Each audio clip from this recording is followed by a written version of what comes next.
Shazam 13, Jeff Johns writing with Dale Eaglesham on the art. This is Full of issue course, of Eaglesham. That's nice. yeah. This is the penultimate issue of Johns' run. Not a penultimate issue of the book, because there's one issue after Johns is done. But we get an oversized issue 14 coming. This is clearly setting up that final showdown. And it is the fight with the Monster Society, basically, that appeared at the end of the last issue.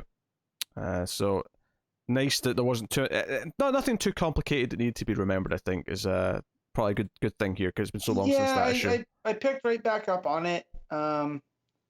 And whatnot. But it's got a lot of fun with the Flash family fighting the Monster Society. Yeah, I love the 2-page spread that is like a bit of a roll call for all the villains here. Yeah. I actually really liked, and it made me kind of want like a lot of like other stories just dealing with these individually.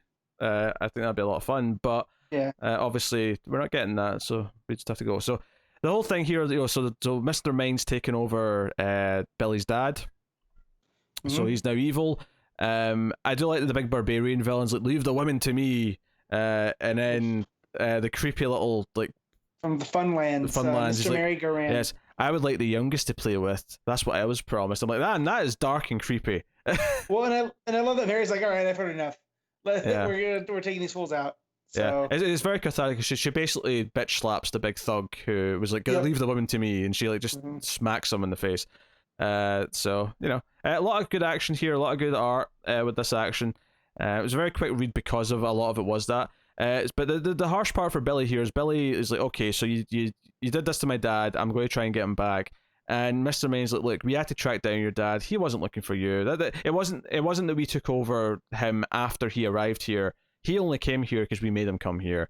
We see him; he's a pickpocket. He's not thinking about Billy. He's a bit of a scumbag. And he's like, hey, so they threaten the foster parents, like, hey, we're going to kill them if you don't do what we say. So Billy, gets the book from the Rock of Eternity, comes in. He reads from the book because what they want, what Savannah, Mr. Mind want, is to merge all of the 7 lands together into one world that they can then rule. So Billy reads from the book. This happens. Some fun stuff with the tiger. Toy the tiger. Tawny gets So Tawny comes in to attack Savannah, and evil dad, Mr. Mind, turns him into a baby tiger. Yeah, but he still tries to fight. So get it, Tawny. Yeah, but probably one of my favorite bits of art actually, just the little cub tiger, going meow and try to swing at Savannah. Right. I like that panel a lot. And I also like that Mr. Mind points out that the reason that they chose his dad is because there's that blood connection. That no matter what, Billy would have shared the power. Whereas had he shared it with the foster parents, like he did the family, then they basically played right. He played right into their hands. What they're saying is that they're saying that he can't sever the connection because even now even if he wants to now, his dad's connected by blood. I feel like Billy's going to prove them wrong in the next issue, but that's what their line of thinking is right now, is that he can't just change his mind now because they're connected by blood. So we get this thing. You get a little glimpse of Superboy Prime in this little page where Billy says all the spell from the book, which unites the 7 lands. But Billy also smartly, because they said to him, well, that book has every spell we need, he actually reads another spell from the book, and the cliffhanger of the book is that Billy actually shrinks down in size so he can go inside his dad's ear and fight Mr. Mind directly. So the final page is this full page spread of Billy inside the ears, earwax dripping from the top, and he's going to take on Mr. Mind. He's like, pick on someone your own size, which is a cheesy line, but you know what, Shazam, I'll let it go. He was the big red cheese. Yeah, it's fine. Yeah, no, when I realized that he had, because it does look like he had X'd out, but I was like, wait, that spell, so Subtraxium. I was like, wait a minute. So he ends up shrinking, and just him basically throwing down with something that can't punch back. I kind of like the idea of Mr. Mind really stepped in it this time.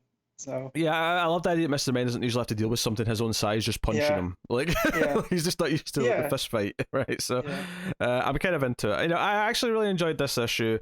Obviously, I wish the run was more consistently out. I wish it was a longer run and not just something that was ending next issue. But I did enjoy this issue. I'm glad that maybe they did spend some more time in these last couple of John's issues to get them more consistent. Yeah, and it was a good finale. And in that, there's a tease for Superboy Prime, which I know not everybody likes Superboy Prime like I do.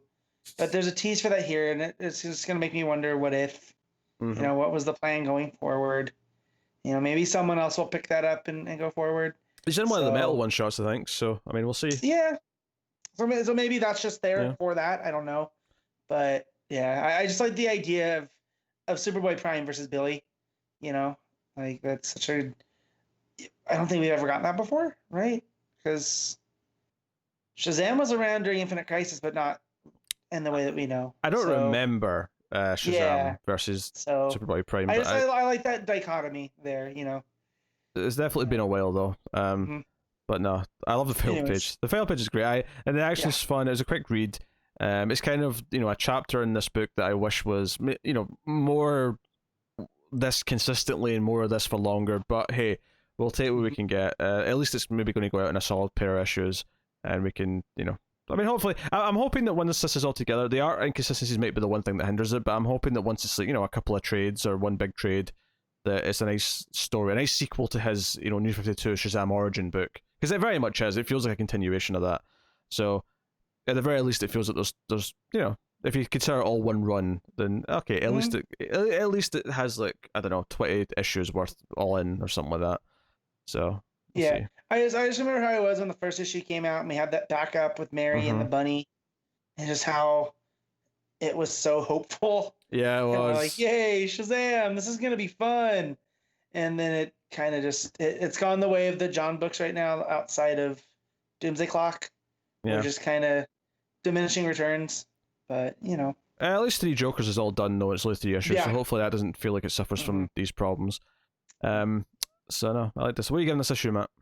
I'm gonna give this an 8.5. I really enjoyed it, and I think that's a lot because I didn't, I wasn't that big going into this. Yeah. But so low expectations. It ended up going over. I liked like the roll call page and then that final image. Just it made me laugh. A lot of fun characters in that roll call page, including of course Crocodile Man, and also of course Scapegoat, which we pointed out heavily last time. Scapegoat, and he did stuff here. Although, yeah, I want to know what his deal is, because for him to be in there, he's seemingly innocuous. Mm-hmm. So Yeah. I'm going to give it the straight 8. I think I liked it quite a bit. I don't want to overshoot it though, just because I'm happy that we had a good Shazam issue. But 8 out of 10 for me.